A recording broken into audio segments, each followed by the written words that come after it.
So I will call to order the Katuitt Fire District Board of Fire Commissioners meeting of Tuesday, April 13th at 5:30. Pisano present. Conley present. Zace is present. Excellent. Chief, I couldn't hear you. Yeah, Oh, there you are. Okay. I'm here, present.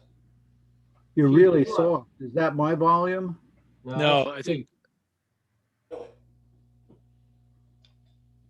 Check which microphone you use. Do you have more than one mic, Chief? No. sounds like you're down the hall. Yeah, way down the hall. Yeah, it sounds like you're in Kevin's house. Still not good? There you go. Oh, there you go. I guess I did have a second mic. Yeah. Yep, someone plugged another one in I didn't know about. We're back. Okay. As per the agenda, let's begin with public comment. Is there any public comment? Yes, I'd like to know if I could postpone public comment to the end. I'm not against it, but it's a long meeting. I don't know if we'll have time, but we'll see how it goes. Okay, I appreciate that. Thank you. Anyone else? All right, we'll pick up public comment at the end. Review and approval of the previous meeting minutes. I've reviewed my copy and found no corrections. How about you two? Same. Okay, then let's have a motion to accept the minutes as they were circulated. So moved. Second, in favor, Pisano, Zace. come on, Kevin, take it off mute. I said Conley, my bad. Sorry, guys. Conley, Okay, I'm here. let's go to the chief's report. Chief, you're up. All right, responses for March, 65 total responses. 3 were fires. 1 was a brush fire, a small brush fire. 2 were stove fires confined to the stove. 47 medical calls, 3 hazardous condition, 2 of which were gas leaks and 1 was a wire down, and then 12 service, good intent, or false alarm calls. Administration, PPE is good supply, COVID-19 homebound vaccine administration. So the town of Barnstable Health Department was able to get a hold of the Pfizer vaccine, which we assisted in giving, I believe it was 10 homebound Katuitt residents at home. That was the first vaccine, I think it was a week ago. So a week ago Friday. So we'll be out in 2 more weeks to give the other second shot for that. Hey, Chief, how did people sign up for that? It was kind of a last minute thing through the town that we got notified of. So you were supposed to call the town health department and go through them. We advertised on our Facebook page as soon as we found out about it, so we could get names directly. Some people called us directly. And if anybody hears this message, they can call us directly and we'll get them signed up as best we can. The church also cross-posted on their Facebook to call us and call the town number. That's how we tried to get the word out, but there were about 10, I think, that we did. I think, Chief, I think you guys did a great job with that. And I think if there's anybody else that, needs to be, needs a shot, then they should, get to us and or have the people on this line pass the word that it's an option for them, okay? Yeah, absolutely. We're hoping that the town health department gets more. We've consistently volunteered our firefighters to give vaccines, whether it's for homebound or anybody else in the community. That we volunteered to give it to the teachers of the school system. The problem has been town has not been able to get a hold of the vaccine, so it's a supply problem. So we're working on it. But I think, Chief, if there are homebound people that, maybe don't have access to the internet or didn't know about it, the question is, if anybody knows of those people, they should let us know, let you know. We've had a few people call us and say that, this resident or that resident may be looking for it. So we followed up on any of those calls that we got. And a couple of them turned into people that actually needed it and that didn't didn't have internet access and didn't know about it. So, but we'll continue to follow up any leads we get for anybody looking for it. Nice job. Training we've been busy with training. March 29th and 30th, we did brush fire training. 29th was tactical classroom based. And then the 30th was brush breaker operations out at Joint Base Cape Cod. So that was a interdepartmental. There were most of the Upper Cape Fire Departments were there, and that was through the State Forest Warden, Fire Did Warden. we take our own equipment? Yeah, we took our brush breaker there.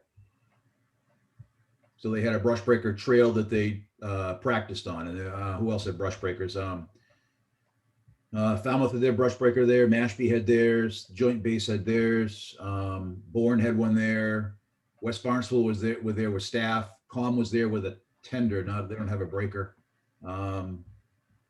It was quite a few people there. It was a great training. What else do we do? We were hopefully planning having a Department of Environmental Protection oil spill drill today.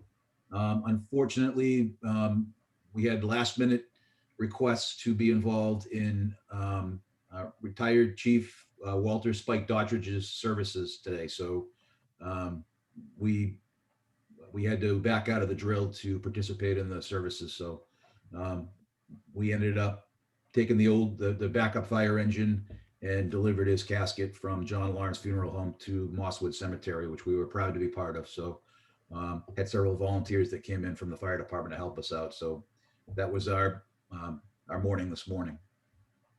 While I'm on the subject, we've added a remembrance to Spike Dottridge on the Facebook page, and we've asked, and it will be in the annual report as well. So the annual report, when it comes out, will have some pictures and a biography for Spike Dottridge, who was on the fire department for 40 years, I believe, and fire chief for 8 of those years. So we're planning on And a wealth of interesting stories. yes, I'm sure I haven't heard of a fraction of them. April 20th, we're having a vehicle extrication drill. Right now there's one older vehicle in the lot next to the fire station. We'll be getting another one to practice the vehicle extrication techniques. And we've got a manufacturer coming down to do the drill for us to show us the newest techniques and equipment. And then in May, we're looking to get the mobile fire training unit. So the county has a new mobile interior structural fire attack training trailer.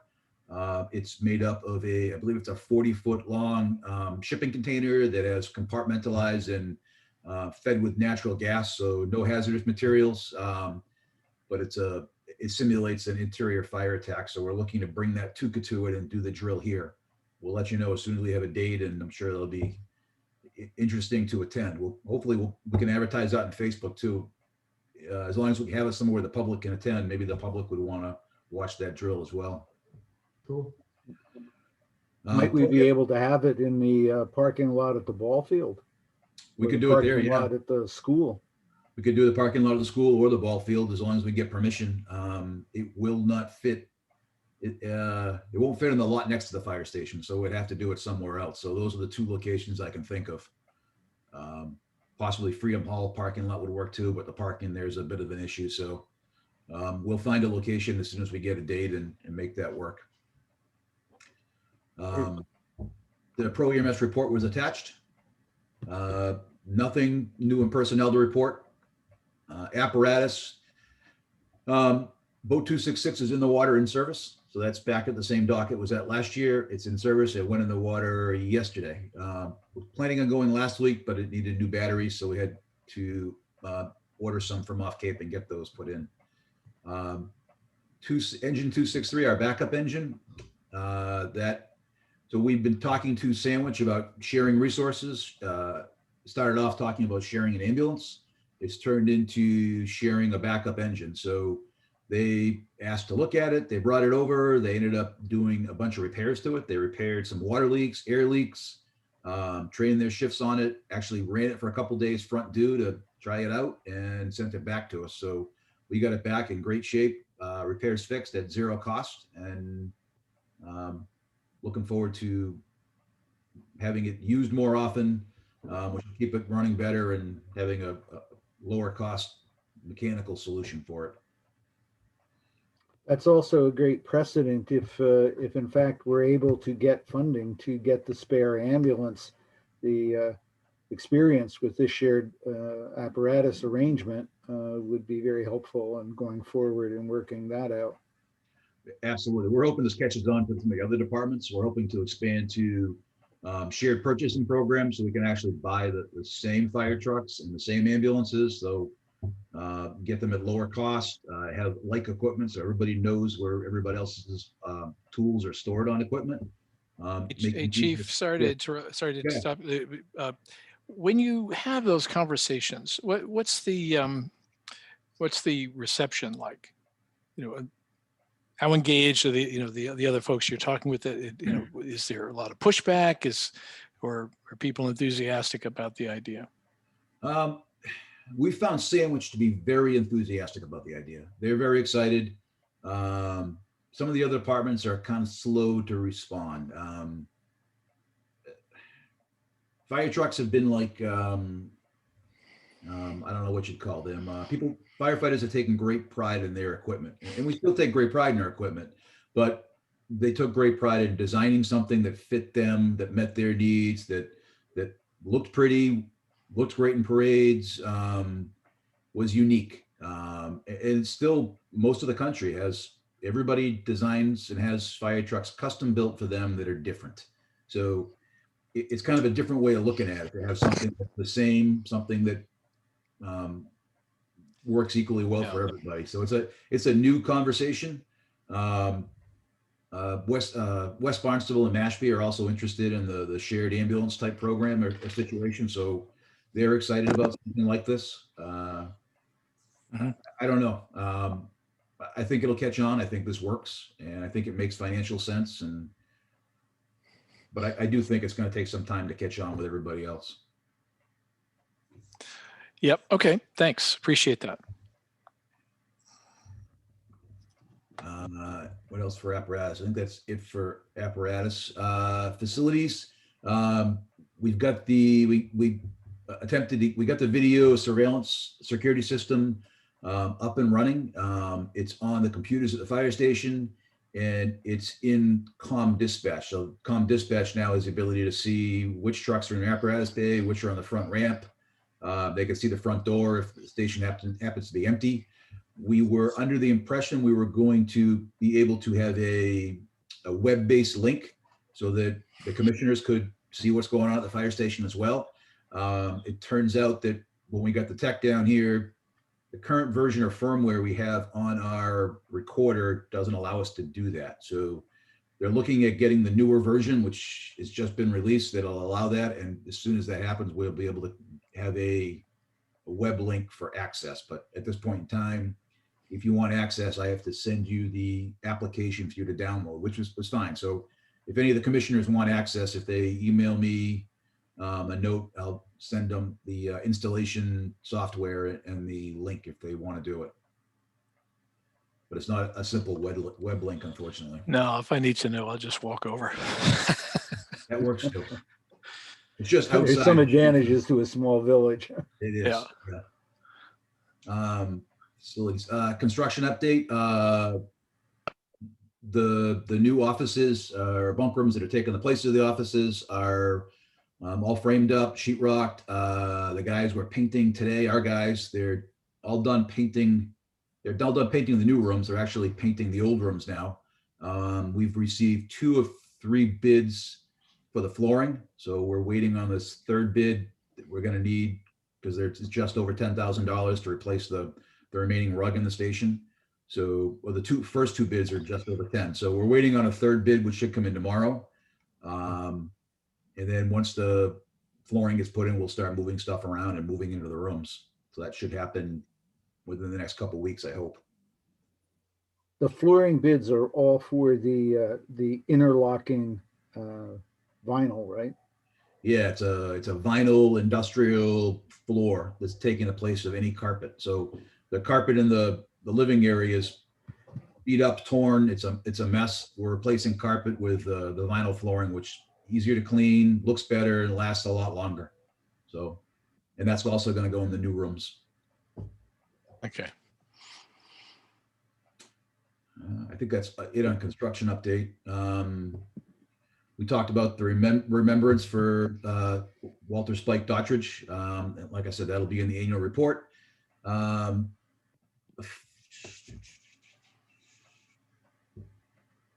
guess that's it. Rest of the stuff I have comes under old and new business. So Cape Cod Healthcare.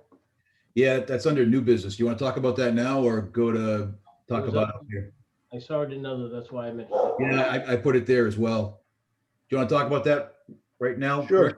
Yeah, I think we talked about it last month. Our affiliation agreement. So to provide advanced life support, we need to work under a doctor's license. So we need a doctor that we work under and an affiliation agreement with a hospital. So our affiliation agreement, as well as every other Cape Fire Department, has been with Cape Cod Healthcare. And our affiliation agreement states that Cape Cod Healthcare will provide us with a medical doctor to work under, which they have done. They have also made it a requirement that if we choose to use them, their responsibility as the medical doctor is to do quality control. They've decided to subcontract out that quality control to an organization, nonprofit called Cape and Islands EMS.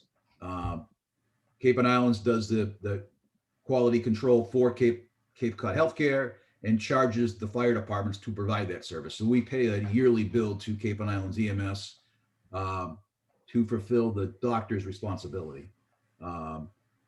Recently, we had an instance where Cape and Islands EMS leaked personnel information and possibly patient information from one of our transports to the public. Actually, I got to back up. I have no proof they ever leaked protected patient information. They definitely leaked personnel information. They at the end, this two calls that we had ended up being conversation at the coop. So at the coop, there was conversation as a result of this leak of information,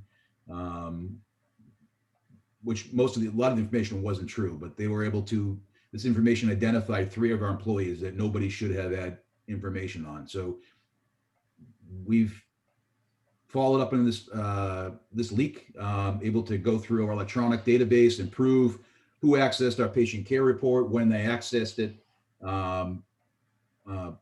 which has resulted in the state taking some action and terminating 1 employee, and resulted in us shutting down access to Cape and Islands of all of our patient care data. So we shut them off for about a month. And recently, just last week, we again allowed the medical doctor at Cape Cod Healthcare to access our patient care reports to continue quality control, but we have not granted access to Cape and Islands EMS to our patient care database. So we're working with the other fire chiefs trying to find a solution.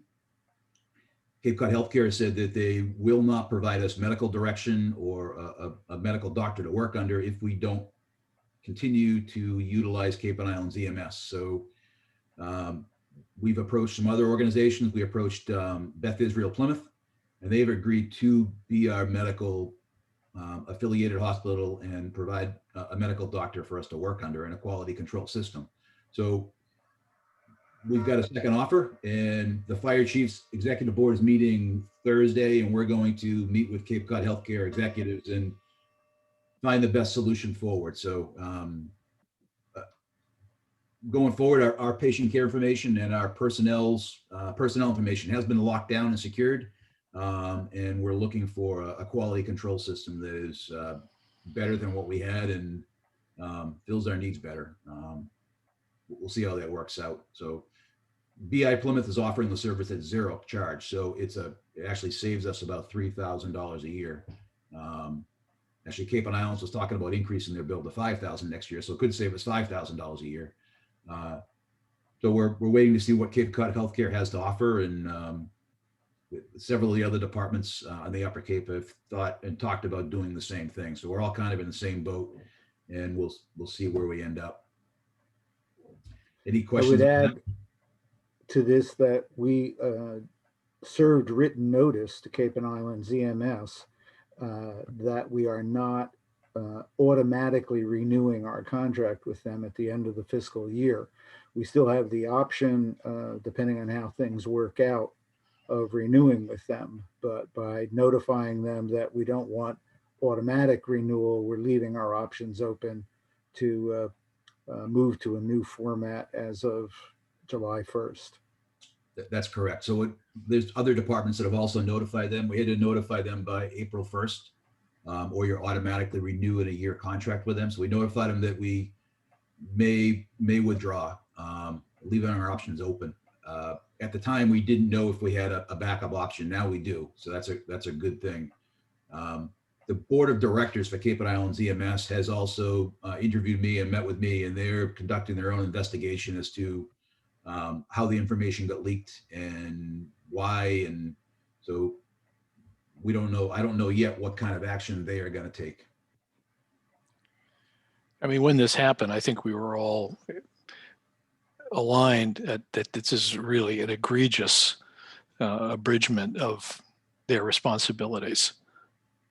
Absolutely. I don't see how you can continue to do business with someone like this, an organization like this. And okay, it's great that the board's going to undertake an internal investigation, but I would hope we remain quite skeptical about them as an organization. Absolutely. It was the director of the organization who leaked our information. So yeah, absolutely. There's no way we're giving them access back to our information unless they make some personnel changes and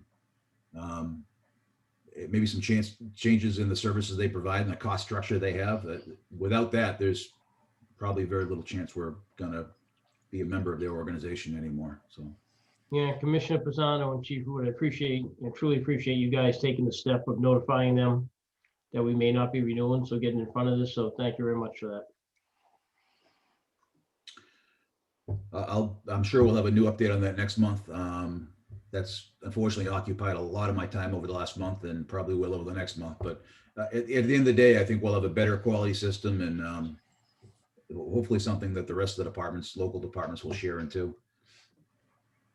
Are there any substantive, negative trade-offs for having a relationship with BI Plymouth? I guess that's still to be determined.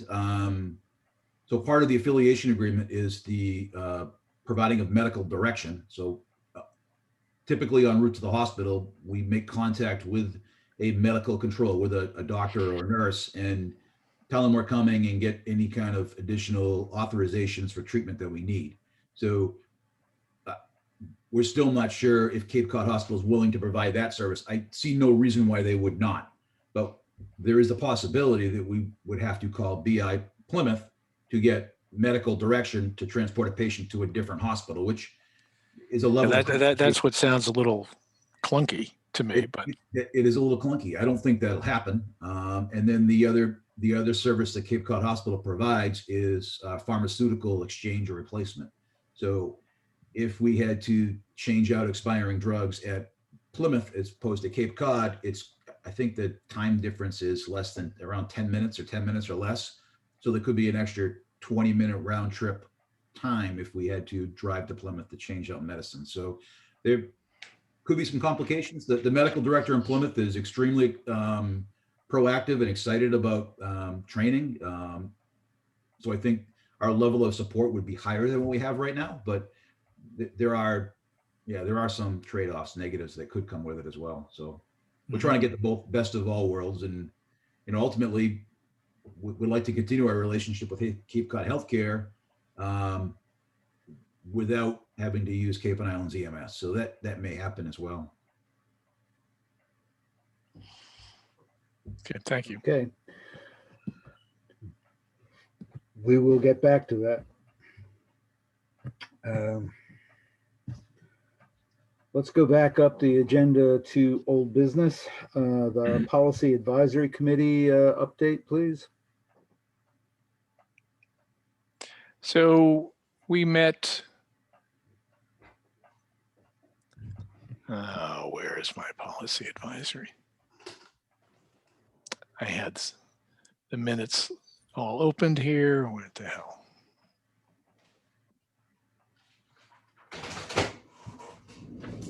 Well,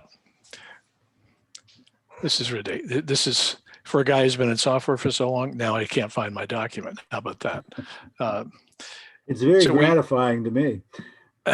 Yeah, I can hear you laughing. Yeah, so we met on April 5th, and as you know, the CIP process policy seems to be moving forward. We have also, I don't think that needs a lot of discussion unless anyone disagrees. That's, yeah. The way it was left in that last draft that I saw seems fine to me. Right. So I know the Water Commission has discussed it. Certainly the Prudential Committee has discussed it. So that appears to be moving into, fully implemented policy. We did discuss a few other things. For example, one of the policy items that we certainly want to continue to have discussed around the district is a policy of public comment before and after meetings, and that seems to be fairly common practice in some meetings that I've attended. There's certainly the Water Commission, anyway. So that's still in process, and I really wish I could find my minutes of the meeting. Let me ask you a question about that. The idea is to have 2 public comment periods, one at the beginning and one at the end, as a matter of format. Yes, and so okay, I can already hear some resistance in your voice. So I do think this needs further discussion. I just wanted to make sure I understood what was under discussion, because I hadn't heard about it before. Yeah, and I think the what's driving this particular topic is the fact that the cadence of meeting is monthly, and if a question from the springs into the mind of a public commenter during the meeting, and if there wasn't an opportunity to engage with the commissioners either during or after at the end of the meeting, that question has to go until the next meeting. And so I think it was the idea behind this was to continue to promote a spirit and a sense of involvement, pretty immediate involvement, as opposed to sort of this, sort of a lag time of potential in discourse with the commissioners around. I can't think of a specific example, but there's certainly plenty of in recent memory that we could imagine being at least facilitating, not necessarily decisions, but at least communication between the commissioners and the public. So I think certainly the spirit of this idea is in the right place. We just have to figure out how to make it so that it doesn't hog tie us, but gives us the flexibility to do the kinds of things that that people tend to like in order to be involved. Make sense? Yeah. Or how does that sort of resonate or not with you guys? Kevin, you popped off mute there. Were you about to say something? Oh, I think it's an interesting thought. I think I'd like to see what the final, overall recommendations are. But I do think it's an interesting idea.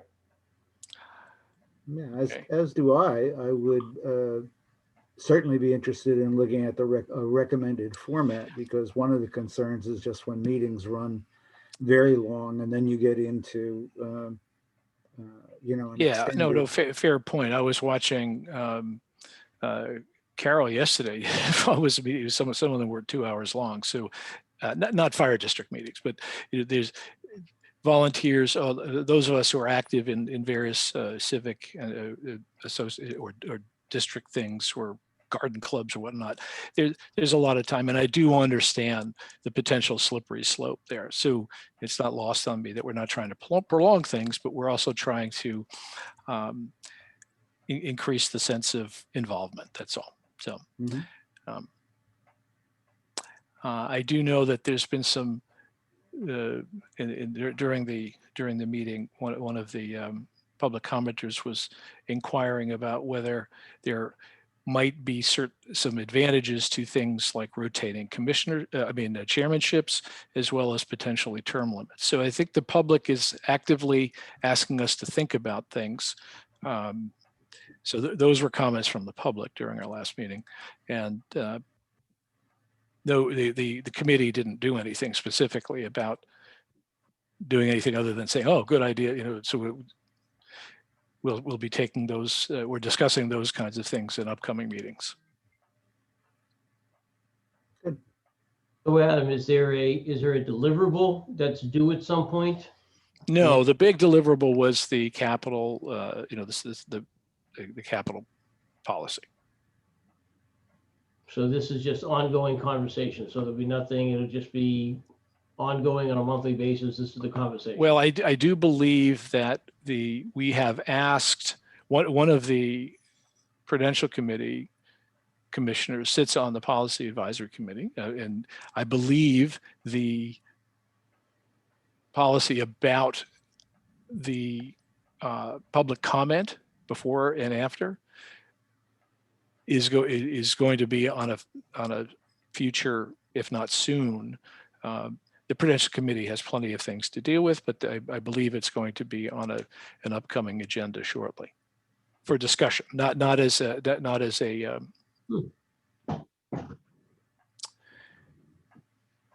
well, for discussion. Interesting. So Thank we'll you. see. Yeah. That it? And our next meeting is set. I just can't remember when. So let me look at my calendar. While Adam looks that up, Chief, the next item under new business is the June EMS 7th. officer application. June 7th, did you say? June 7th. Okay, thanks. I was just wondering, could you just quickly tell us the status of applications for that position? Sure. I've got 3 applications from in-house paramedics, and I was going to schedule interviews as soon as you guys decided who you want me to coordinate the interviews with. This is a surprise to me. What is this position? What is I haven't Okay, heard. this hasn't come up before in another meeting. So over the last month, the current EMS officer was promoted to lieutenant in the last, I don't know, Lieutenant Clark, we promoted to lieutenant back in the November, December, I think. So he's serving both as a lieutenant and as an EMS officer. He has notified me that he would like to focus on being a lieutenant and give up the EMS officer duties. So per the union contract, I have to advertise for 2 weeks, which was up on Friday. So in the last 2 weeks, we notified all firefighters that there was an opening. I had 3 of them notify me with resumes and cover letters that they were interested. So applications closed Friday, and I was hoping to have 1 fire commissioner to interview the 3 with me, and then come back to you guys next month for a recommendation on a promotion to another individual. So as always, Chief, let me know if I can help, but I won't stand in the way of other commissioners as well. And I'd also be happy to assist in that. If anybody has a strong desire to, I'll be happy to defer, but if need be, I'd be happy to sit in. Oh, that's fine. I'm certainly willing to help, but if that's what you'd like to do, that's fine, Chairman. Did Lieutenant Clark give any other reasons, or just burnout, or? No other reasons. He's got some junior firefighters on his group that he really wanted to, that are excited about training, going out and getting things done. He wants to focus on giving our new firefighters the training that they want and deserve. So we're going to rotate, and I think it's a good step for non-officers to start getting some leadership experience and, put in some extra effort and see how they perform. And it's a good test to see who we want to be the next officer. Chief, would you be so good to put up and maybe it's there, I'll look for it, the job description on SharePoint? Sure. It's the job description. I believe it's in the union contract, which is on SharePoint. Yep. Okay. Fine. Thank you. I made a If note. not, I will make sure by the end of the night it is. Thanks. And am I correct that the deputy chief supervises the EMS officer?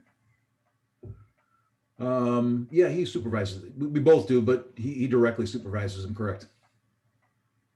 Okay. So will Joe, if I'm the one that sits in with you, will Joe also be joining us? There'll be three of us.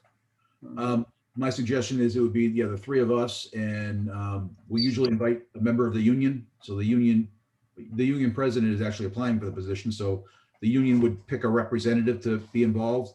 And I also thought it might be a good idea to have a current EMS officer from another organization. So Sandwich Fire has said we could use their EMS officer and have him participate in the interview. So having somebody that does the job and maybe knows the right questions to ask might assist us in making a decision, I thought. Good. Do you think we'd be able to schedule the interviews all in a day? I hope so. Yeah, that's the plan. Okay. Well, then I'd be happy to serve as the board member on that group. If it turns out when the day gets set that there's a conflict, Kevin, you said you could be available? Yeah, it all depends on the schedule. Usually what I do is schedule this out, but go for it, Rick, and we'll go from there. Okay. Well, we can have plan Okay. A, plan B, and plan C. If Kevin, you couldn't do Right. it as well, Chief, just turn to me. Good. Okay. Great. Sounds Thank good. you all. All right, we're back up to old business. We've heard from Policy Advisory. The next item is the Elementary School Committee update. Well, I don't know how much I can add to things that you already know. There's been, the committee has, If I may, Adam, I apologize. I would just ask that you not assume that anybody knows anything. Right, so don't assume that I know what you think what the commissioner, Rick or Chief know. well, let me ask you this. Have you attended any of the I have not. meetings or the informational sessions or seen the recordings or anything like that? I would highly recommend that. In a nutshell, in a snapshot, where things stand, and I'll just report and then I'll give sort of personal opinions and commentary later. There are articles as on the annual district meeting that pertain to the potential fiscal obligations that we would incur as a district in order to continue moving forward with making this or accepting or finalizing this intergovernmental transfer of the land that including the building that of the school and 3 acres of woodlands, total of 8 acres out of 13 and a half. In addition to that, the conversations between the town and members of the school committee have indicated that the town is willing to, in perpetuity, put certain covenants on the land that they would retain, which currently are where the tennis courts are situated, a small ball field, and a rectangular sort of field. I think so. So a recreational facility, or not facility, but a recreational open space of about 5 acres, which they would retain and be obligated to maintain, including the driveway from Main Street. So instead of leaving it open as to what the town might do with that 5 acres, 5.5 acres. Let's see. There's been a lot of different conversations, but that's where things stand from a mechanical standpoint. The town had come up with sort of back of the envelope numbers around what it would cost for them to demolish the building, including the dealing with hazardous materials, specifically asbestos. And that number's little south of $1 million. But as I said, it seemed, is my understanding from listening to other people who have been talking more directly with the town, that number was not driven by a specific bid process or anything like that. So it's sort of more like, oh, we think it's around this.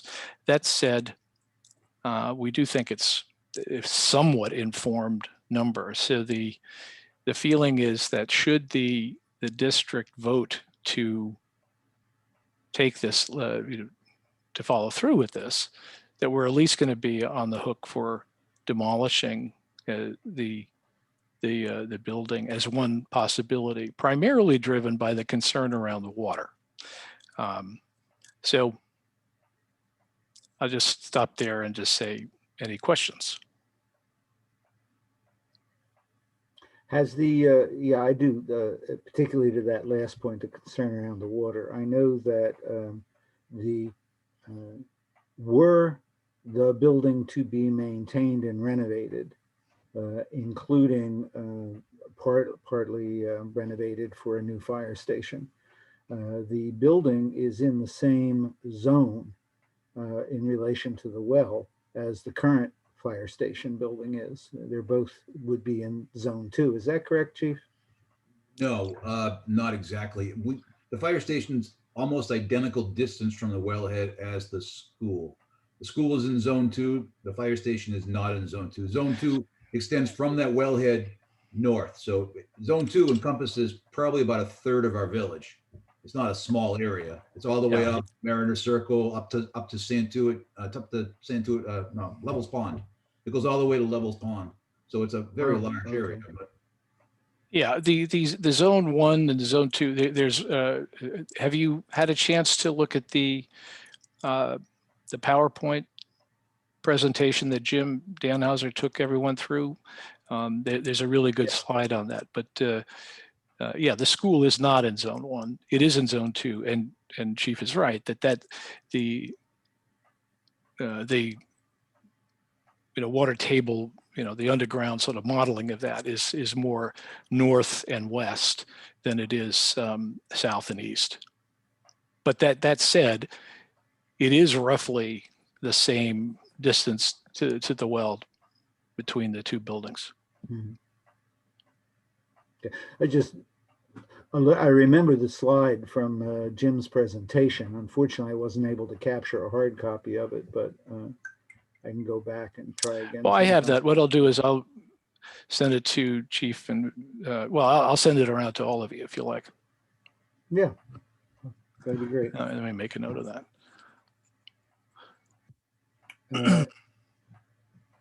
Now, so I can share with you some opinions, but they're personal. They're personal.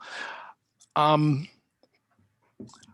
was a little alarmed by, a little confused and alarmed by some of the things I heard at last night's Prudential Committee meeting around this, and it feels to me that the discussion held last night on the record, so to speak, is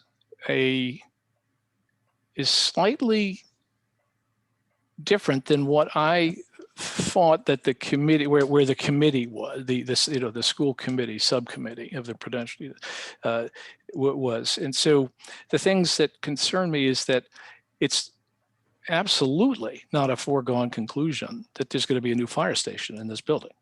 And that needs so much more study that I was very surprised to see things like the recommendation around the numbers being thrown around for the space. So I just don't know what's going on around that. So my contribution and involvement in the conversation as part of the elementary school committee seems to stop short of some of the things that I've been hearing around where this is all potentially going. And that's a little concerning to me. So the setting aside our, the obvious needs that we have in the fire department, and as commissioners we have been discussing, the activities around the potential acquisition of this land and building are not driven by those needs.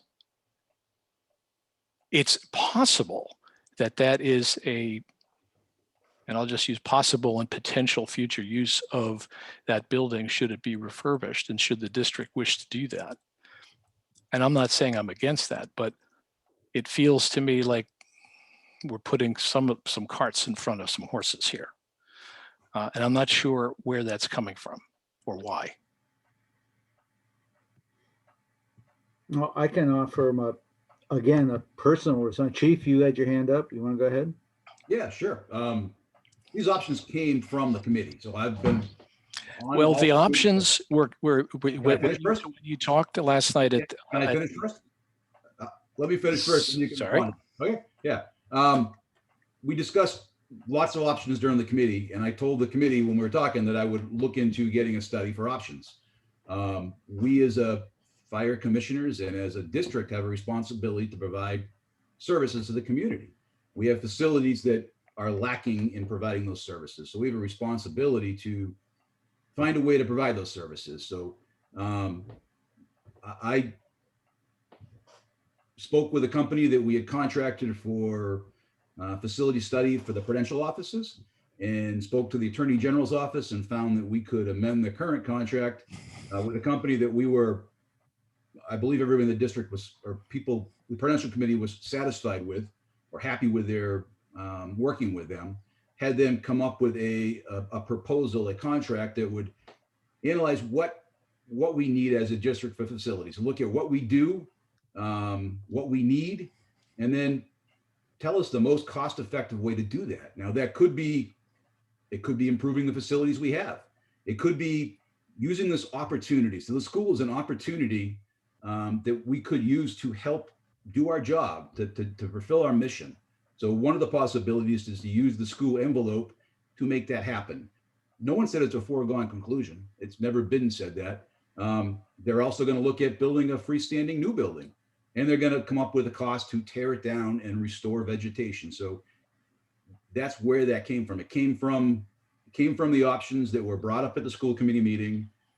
It came about me working with the architects that we had worked with before to come to options, to come to the district voters with options. As you said, this requires more study. Someone's got to come up with a study plan for us to look at something. So this is kind of what we came up with as an option. So this was something I worked with Ray, the treasurer, and we came up with. It wasn't, as some people said, discussed in illegal public meetings. It wasn't, there was no. Well, I'm certainly not leveling any accusations on those. People have, but it never happened. So that's where this came from. It's an option. I see it as our first priority as fire commissioners and as a fire chief to fulfill the mission of the department and make sure our facilities are able to do that. And this study gives us a way forward for the district, a plan to come up with how we're going to continue to do our job for the next 50 years. Yeah, there's a cost to it, and the community may want a different option, but my job is to give them options that I think make sense. And you're right, there are a lot of people have a lot of ideas, and they may want something different, which is absolutely fine. Okay, can I tell you what I was going to say? Sure, good. What I'm concerned about is there's some very blurry lines here, Chief. And words matter.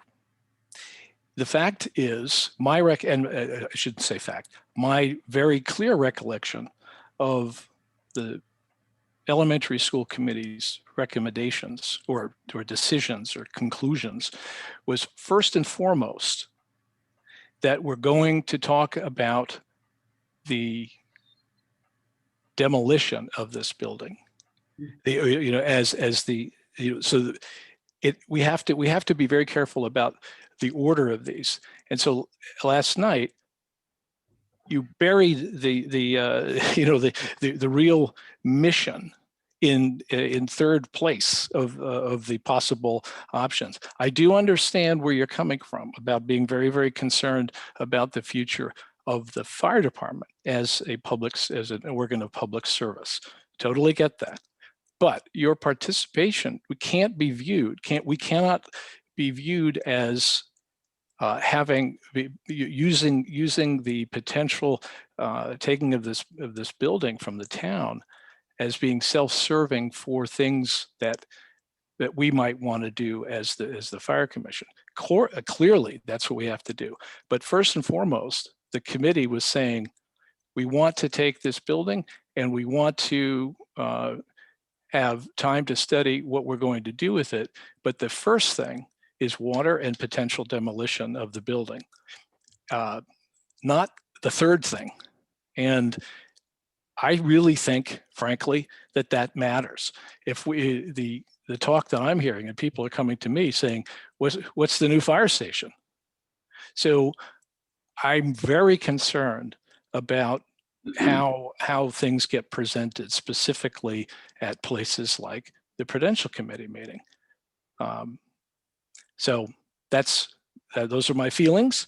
I know you're doing a hell of a lot of work here, and I caution you to be careful about how you position the message. Because if I can interpose in this conversation. One more thing, please, Chairman.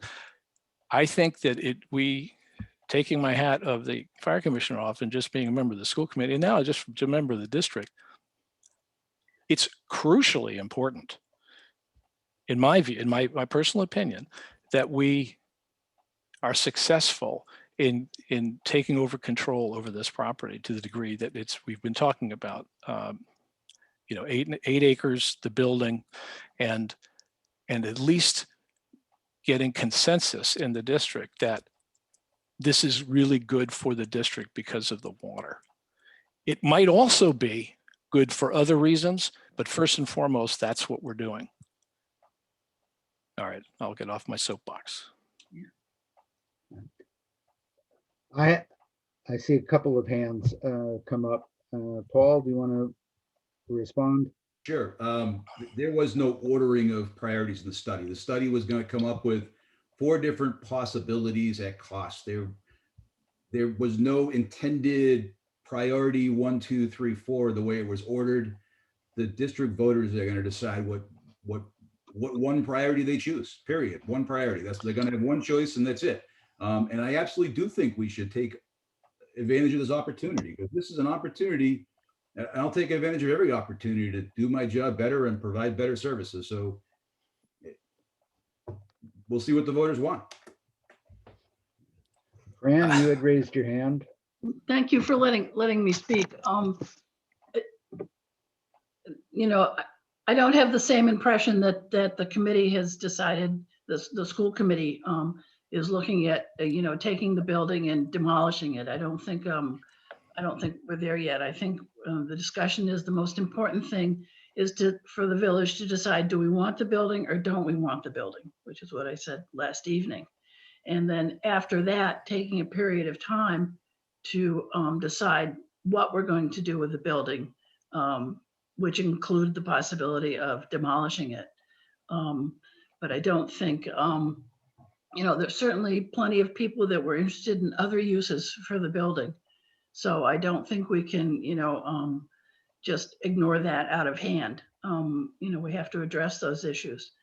I have heard I sent an email to Mark Ells, the town manager, asking, if we could meet with him to discuss you know, the process of getting the building and also including the forest. And he referred it back to David Anthony, who contacted us. And really, the town doesn't want to do anything in terms of negotiating or any further discussions until they know that the village has voted to take, you know, to accept the building. So that's basically, Fran, I sorry, I didn't mean to interrupt. Are you done? no, I'm not done. Okay.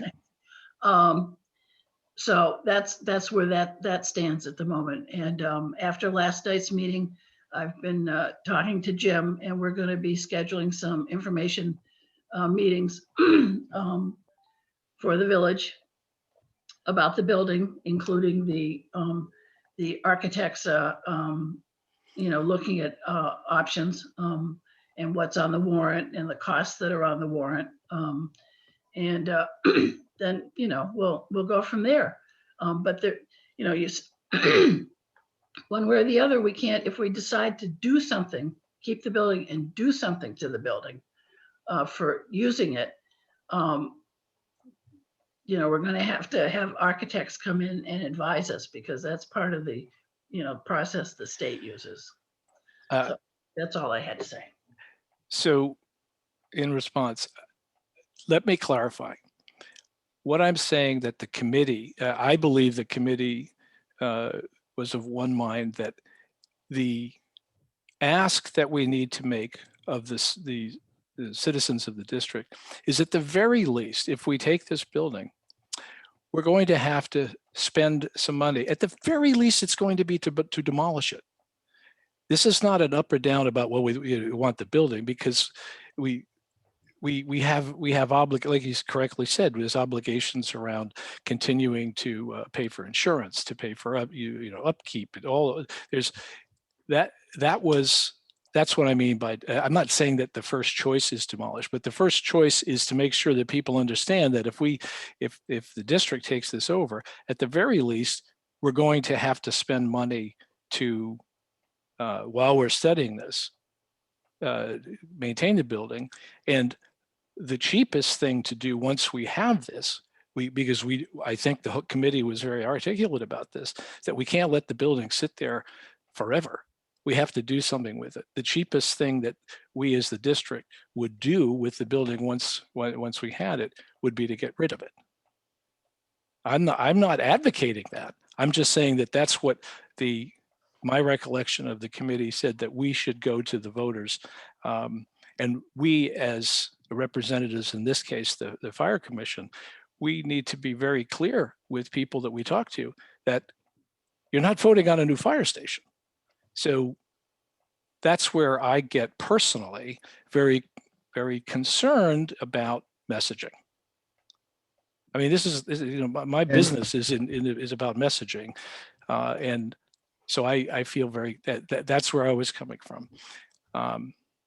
So I'd like to make some personal comments about it, and also my position in terms of being a board member.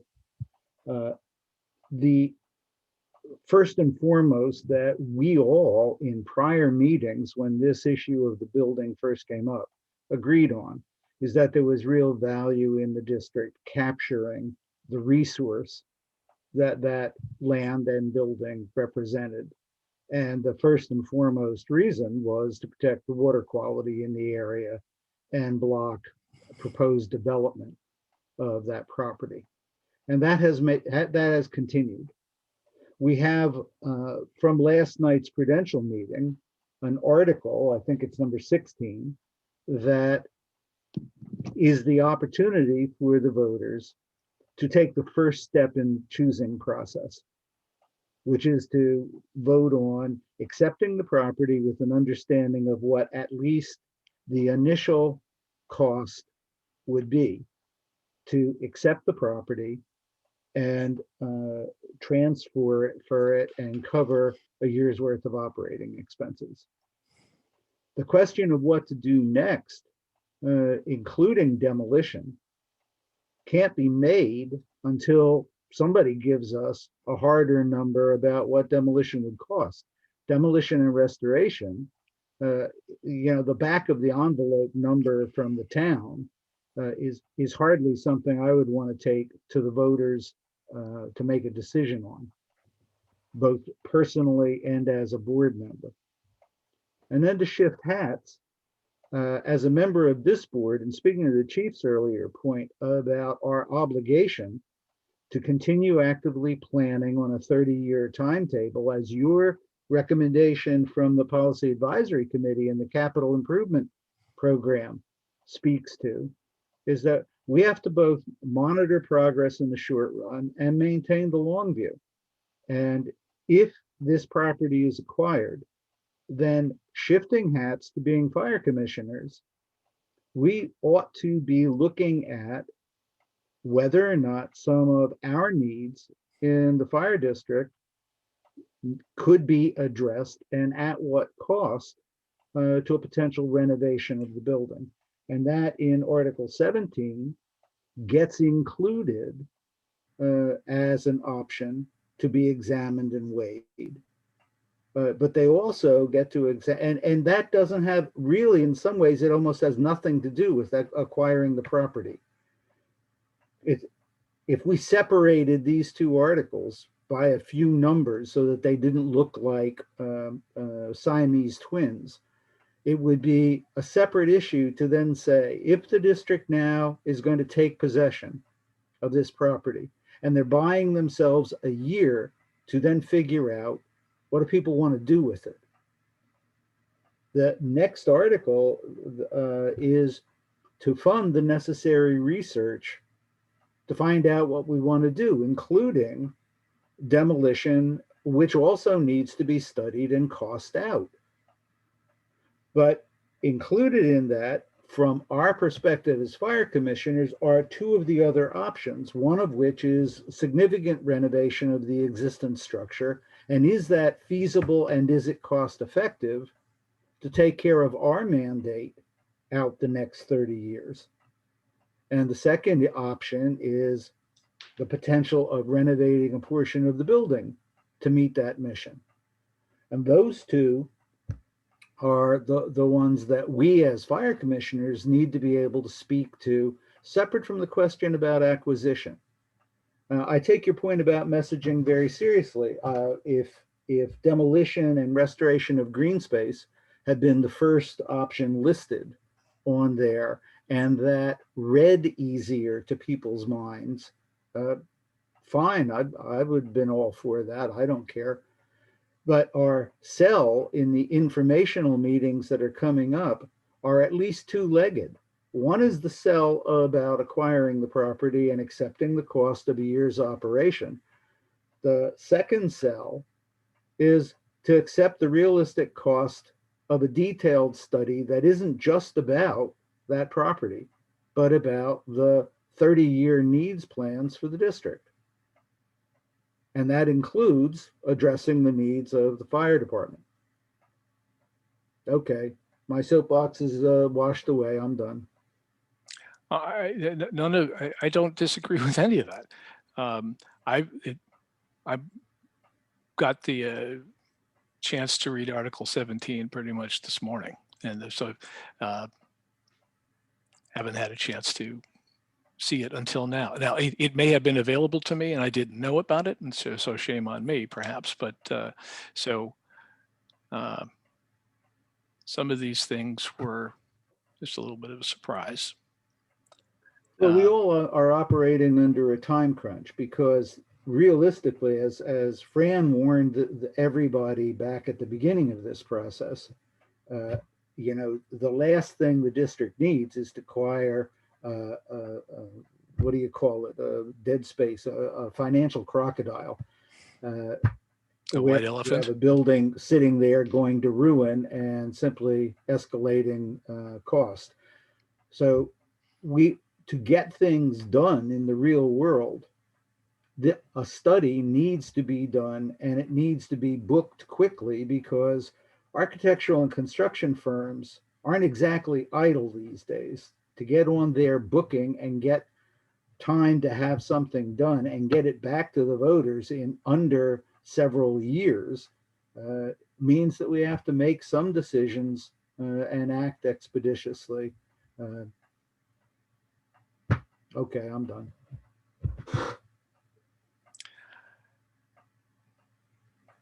All right, I don't know how to put a bow on this other than to say all the things that we do as regardless of the hats we're wearing, citizens, this member of this committee or that committee, sometimes they feel like they're in a little bit of conflict.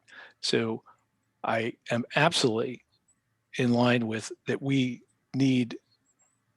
It's our duty to think long-term about how to provide public safety that the fire department is involved in and what the public expects. Totally get that. And at the same time, we also have to do all these other things. So it becomes a balancing act, and I just think it's very important how we state that to try to maximize the opportunity for the win-win. Okay. All right. I don't think we need to go any further on that. Yeah. Kevin? I think we're good. I think we have kicked this around quite a bit. I do think we have to do one before the village can decide what happens with the next. So I think we're saying it a lot of different ways, but all pretty much in line with the same process. Okay. The next agenda item under old business is the Firefighter Physical Fitness Committee. Do you have an update for us about where that stands, Kevin? We do actually, but I'm going to defer to the chief because I think he has the latest paperwork in front of him, right, chief? Yes. So Commissioner Connolly and I met with the union and discussed a plan that will increase the physical fitness and ultimately lower the IOD, injured on duty, of our firefighters. So part of the plan is going to be a ongoing physical fitness program, which we would like to contract with an outside vendor, a physical therapist who specializes in firefighter physical conditioning. So we're still working on the final details with the union, but it'll entail multiple workouts a week. I believe there's 2 workouts a week with a physical therapist, or actually one workout a week with a physical therapist that comes to the fire station, 1 lecture a month on physical fitness, conditioning, nutrition a month. It starts off with a complete physical evaluation of each firefighter, and then followed by a 6-month reevaluation. So we're looking at a 1-year program with an outside contractor and an agreement with the union. So it's going to take us a month or 2 to get a written agreement with the union. But I guess which would bring back to the commissioners, but what we're looking for right now is the ability to do this in next year's budget. So this project is intended to lower IOD coverage. So what we're proposing is to reduce the IOD line item budget and move some of the money to firefighter physicals or physical fitness to give us the ability so that over the next month, if we're able to come to an agreement with the union, which will hopefully reduce our long-term costs and their long-term health, that we can actually fund it over the next year. So I guess the proposal, I think that Commissioner Connolly would propose, is that we move $20,000 from the salary and wages injured on duty, which is budgeted at $80,000. So move 20 of the 80 to the operations expense, which is physical PAT, currently budgeted at 3,400. So move the 20,000. And then if we can come up with agreement that we believe will financially be positive for the district and positive for our staff, that we could implement it over the next couple of months, bring it back to you first and implement it. So that. Yeah, chief, just a couple other things I'd throw out there. Yeah. And that is that we are looking for the full year right now from a funding point of view, because that makes sense to get now to have locked in.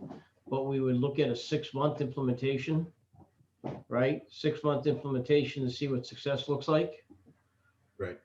Okay. And if it doesn't work, then we wouldn't go forward. And there would be tests. So they would be physical firefighter based, the same as the entry level firefighter exam. So we would give the firefighters the exam to start and the exam at the end of the test period to see whether there's improvement, to measure improvement. And the physical therapist also has a list of other attributes, flexibility, strength, conditioning that have numerical values set to it to grade this project. And Chief, I just tossed into the Zoom, into the chat, a link to the website for the New England Tactical, just so that everybody has access to it, so they can take a look at it.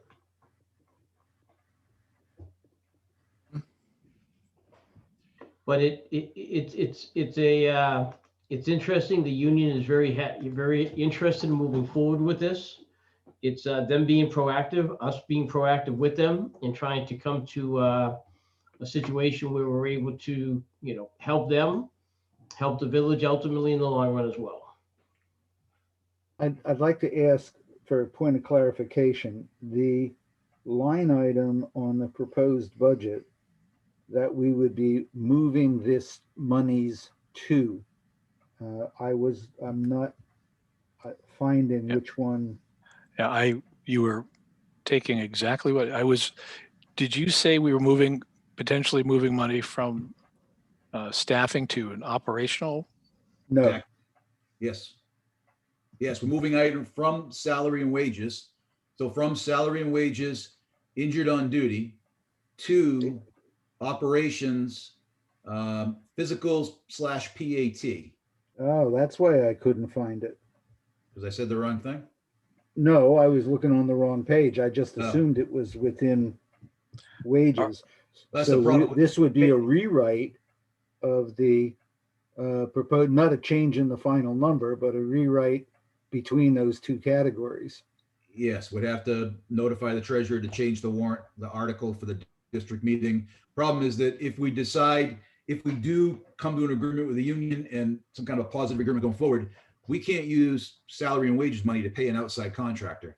Right. We can't mix the money, so it kind of ties our hands going forward. If we don't use this and something happens or the project doesn't go forward, then the money just goes back to the district. It's not a spend it or, we don't have to. Right.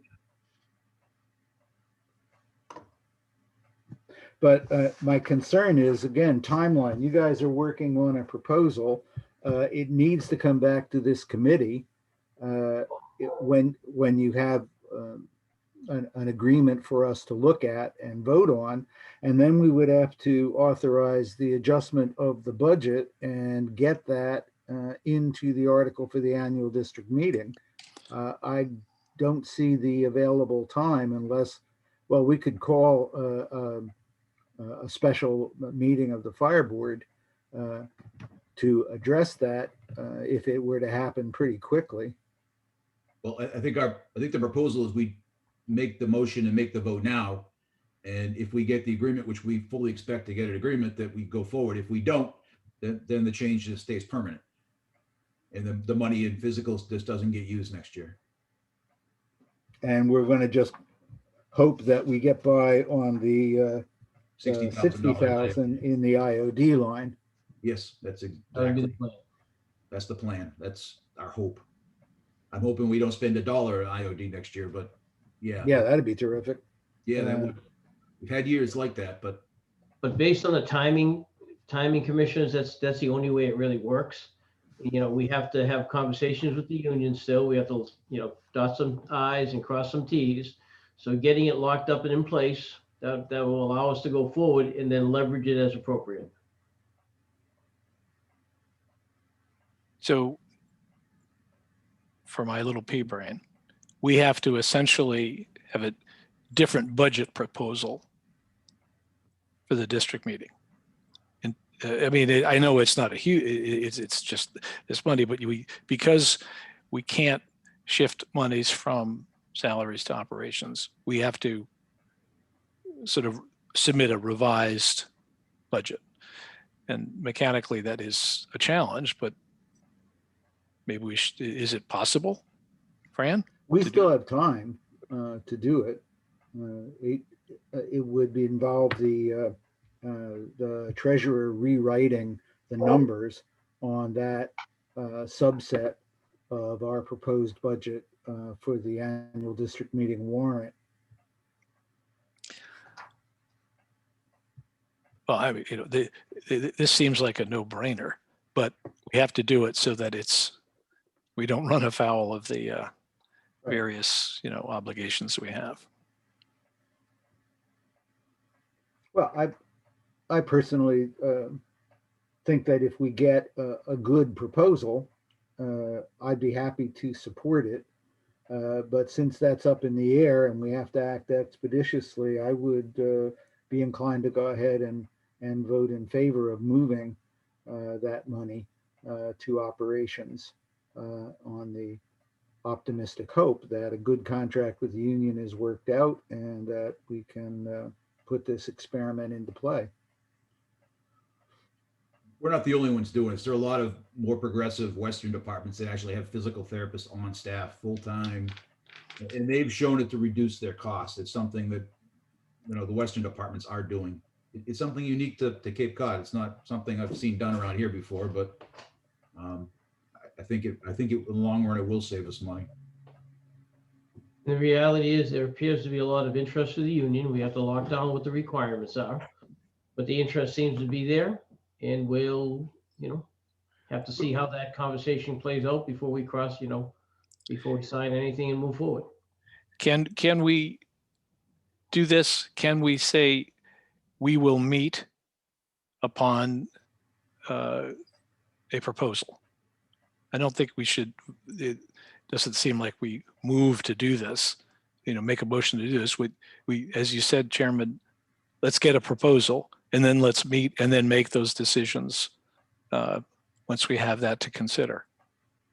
I don't think that the timeline is available for that. That's my point. That was the point of my question to them. They're talking about over the next month locking down an arrangement with the union. By then, it would be too late.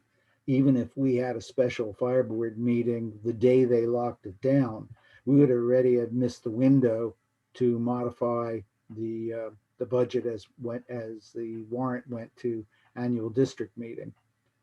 So what if I understand what Kevin and the chief are asking us is to have a motion to authorize modifying the budget tonight with the expectation that a good contract will be reached, that we will look at and vote.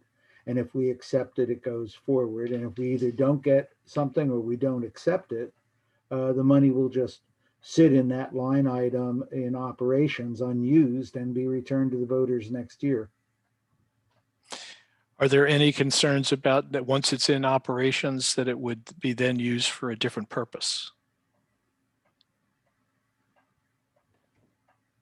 Because as I understand it, once the money within the two buckets, there still can be some movement.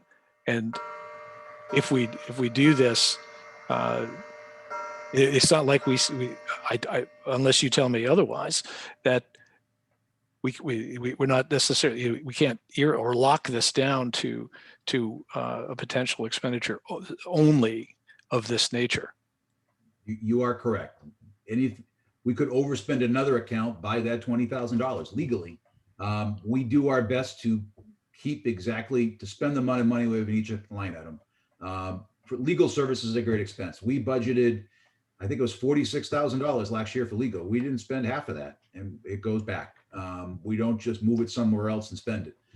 Next year, we're budgeting $35,000 for legal.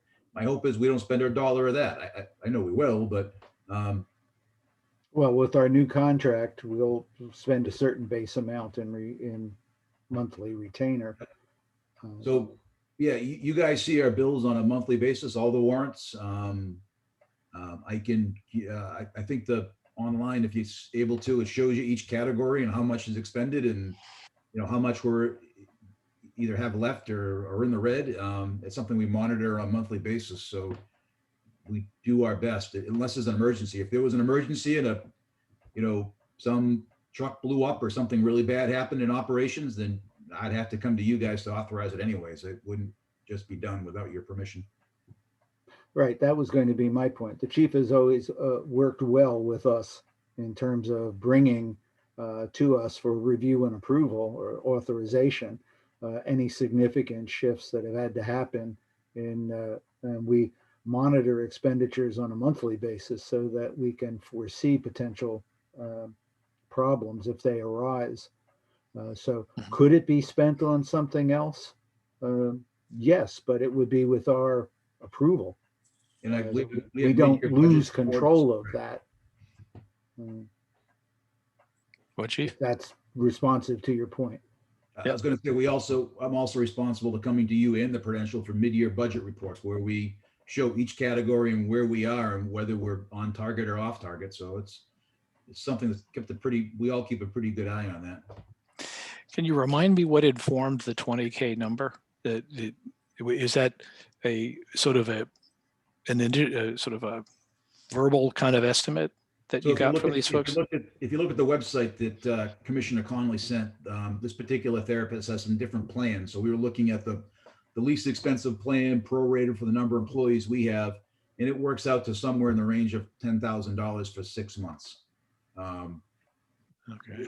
We're still going to negotiate with this person and see if we can, get a better rate and see with the firefighters, make sure something works out. It's just a ballpark.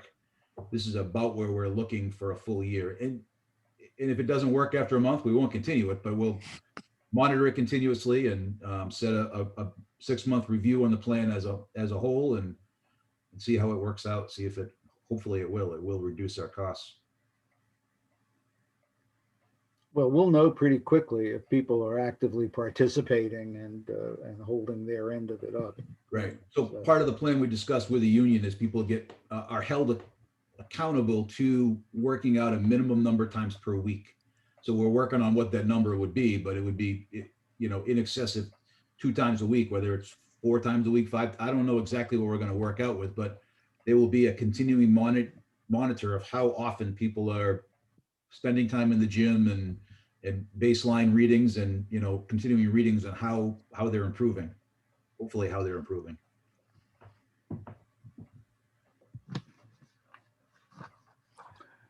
All right, so I would entertain then a motion to authorize modification of our budget proposal to drop the line item for IOD from 80,000 to 60,000 and to increase the line item in operations for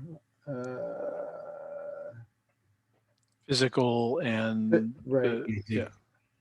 good, better eyes than mine, to increase that by the 20,000 and yeah, so I would entertain that motion. As stated. And I would second. Are we ready to vote? Yep, Pisano in favor? Conley in favor? I'm in favor. Sace. Okay. Yep. Chief, will you handle asking Ray to make that modification and get it to tomorrow morning. Charlie for the article? I will. Thank you. We had the budget presentation and Prudential on the 15th of our proposed budget, not counting this most recent modification. I thought it was well received. The Prudential seemed to understand, committee members seemed to understand what we were doing and why. I don't know if any of you had the opportunity to watch the presentation or you have Yep. any questions or comments. No question. No, I did watch it. No questions or comments. Well, I mean, you did a great job. Oh, thank you. The next item is the radio grant. Chief, you want to speak to that? I understand we have some recent information about it. Yeah, so Deputy Pouliot's been working really hard on the grant request. We put that in, I don't have the date in front of me. It was, what day is today? It was last Tuesday we submitted the grant. our total grant number is $179,000. So we're looking for the state to provide us with about $180,000 in radio equipment. So this, if you remember back, the state's changing our radio frequencies to digital to reduce the bandwidth. So all of our radios will be obsolete when they go to the new system. So they provided a grant program, which is funded by the 911.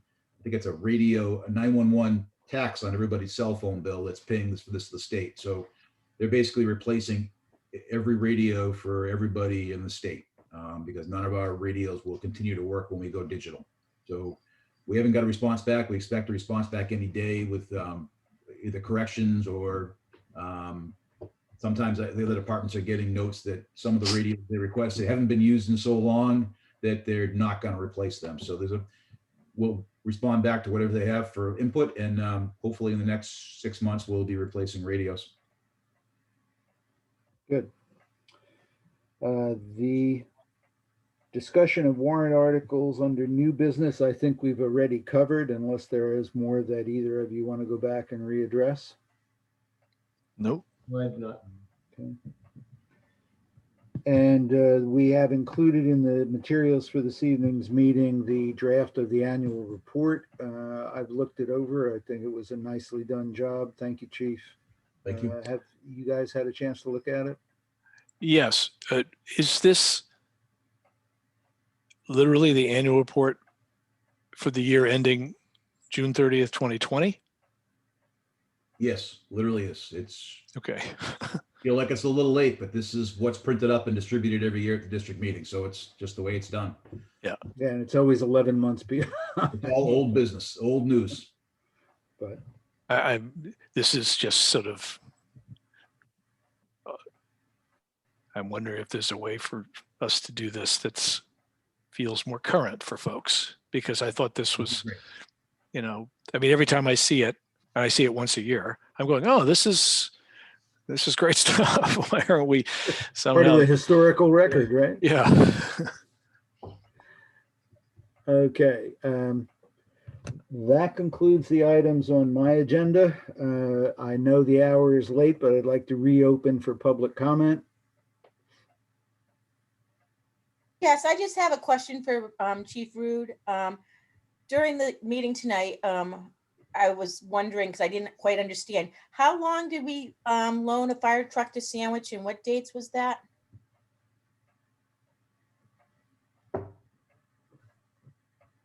I don't have the dates in front of me. They had it for, I think they used it after they repaired it. They used it on the operational for like 2 days. I don't have the dates. Okay. So we sent one of our backup engines to a town that has multiple engines. I just don't see the rationale for that. Okay. Can I maybe respond? If I recall that there was some conversations between Sandwich FD and Katuitt FD around initially a different piece of equipment. And the request came in that we would rather talk about an engine. So Cindy, it must have been driven by need. I can't imagine it was anything other than that. Okay, I just don't remember that being discussed. I know we've been talking about ambulances, and that made sense to me because we only have one ambulance. I just didn't understand why we, a small district with only 2 fire engines, would give up our second engine to a town that has multiple engines. That just is. Well, I mean, Chief, didn't I characterize or restate what my recollection of what you said is that at the last minute they said, oh, something, we actually need an engine. Yeah, we're working on sharing both ambulances and engines back and forth with them. Yeah, and they're taking over mechanical on both vehicles for us. Do you recall, to the best of your recollection, were there any engine runs during that period of time? And was there anything that necessitated a like a mutual aid for an engine rather than an ambulance? Meaning, was there any risk to the Katuitt? No, zero. Thank you. If anything. And we did, just to Yeah. reiterate, we did benefit by having their mechanic do a number of repairs on the engine while they had it for evaluation. Yep. And the 2 days of road use are helpful as well, because these, as you already know, Cindy, need to be run regularly so that they don't rot into the ground. Oh, I totally understand that. I just, if we had a building fire in Katuitt, we need 2 engines. And I just didn't understand why we, such a small district, would give up our second engine to a town that has multiple. I mean, I think it's great that they're repairing, and I think the whole thing is great. I just wanted to know the rationale behind it. That's all. Yeah. And I appreciate being- Even when it's out on loan like that, if we had an emergency situation, we would have first dibs on it. We would just call and get a crew to it and have it come. So it's not that, which is one of the nice things about working with other proximate districts. We're not that far away for any of this stuff. But good question. Thank you. and I other appreciate the public answer. comment? Thank you. Carol? I just wanted to say that I put up on chat the Barnstable County COVID-19 helpline phone number from the beginning conversation. That's the number that you can call. Maybe there's another one that the town has, but that's the county number that the medical corps is Monday through Friday, I think 10 to 4, answering calls, and where you can sign up or ask to get one of those homebound vaccines. Great. Thank you very much. Thank you. That's a wrap from my end. I would entertain a motion to adjourn. So moved. Second, in favor, Pisano. Conley. Zace, We are adjourned. Thank you all very much for your participation. thank Thank you. you.